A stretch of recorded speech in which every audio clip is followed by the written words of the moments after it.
following a joint press briefing held in Lusaka by 7 opposition political party leaders on 31st January 2024, where the former head of state was also present. President Edgar Lungu, who was retained back into active politics, said that he cannot compare his government's performance to the current government's performance, as they performed better during their tenure of office. This technique of referring to the past won't take us anywhere.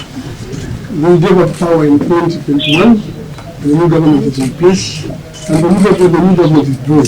And because they are failing fundamentally, that's why we are here. So, has he been in power? You have asked me that question. Because the second guy came, President Hichilema came to fix it. He came to fix it, and he's not fixing it, and that's why we're worried. So, if we were in charge, then he would have asked me that question. But that question is conjecture, speculation, and so on. I'm not in charge. None of his colleagues is in charge. The man in charge is in State House. You can ask him what has been on with the instruction and all those things. Mr. Lungu also disclosed that his decisions whether to stand in the 2026 general elections will only be dependent on what people will decide. The will of the party, people, should be reflected. And that's why we are fighting for democracy. And I cannot impose myself on the people. But if the people impose me on the ballot paper, who am I to say no? That's how it works. I am in PF. And I came back in PF to make sure that there's order in PF, there's democracy in PF. And I promise that the PF will be put on the rails again. And that's what I'm doing. And I hope that as we go, probably we'll find a leader in PF. And if people say continue, we'll conquer.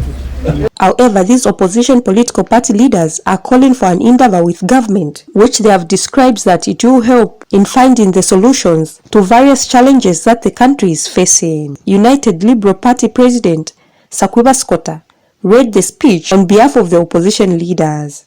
Is to have all well-meaning people to acknowledge that we have problems that need to be fixed. The second step is to come together to share ideas on how to move our country forward. We are thus calling upon the good people of Zambia to insist that we all, that is not only in political parties, including the ruling party, but also CSOs, church mother bodies, Law Association of Zambia, professional bodies, and the general citizenry to meet under a neutral chair. Zambia deserves this. It is not new. This has happened before in the history of our great country. Helen Chisha reporting for Movie TV News in Lusaka.